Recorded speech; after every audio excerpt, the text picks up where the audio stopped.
নেতা ছিলাম, এখন আর বড় কিছু হওয়া যাবে না। সবসময় আন্ডারমাইন করে রাখার চিন্তা।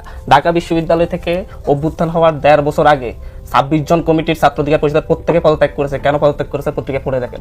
নীতির কথা আজকে বলবেন, নীতির কথা বলেন। একই সাথে ছাত্র অধিকার পরিষদের সভাপতি সেক্রেটারিকে একই সাথে গণ অধিকার পরিষদের কেন্দ্রীয় কমিটির সদস্য বানিয়ে নেওয়া হয়েছে। লেজুর ভিত্তিক ছাত্র রাজনীতি হবে না এই কথা বলে আমাদের যে অভিযোগ ছিল আমি সিনিয়র যুগ্ম মুখ্য সমন্বয়কের দায়িত্ব নিয়েছি। আমার কাছে যুব উইং, শ্রমিক উইং, যতগুলো পার্টির উইং আছে প্রত্যেকটা উইং আমার কাছে থাকে।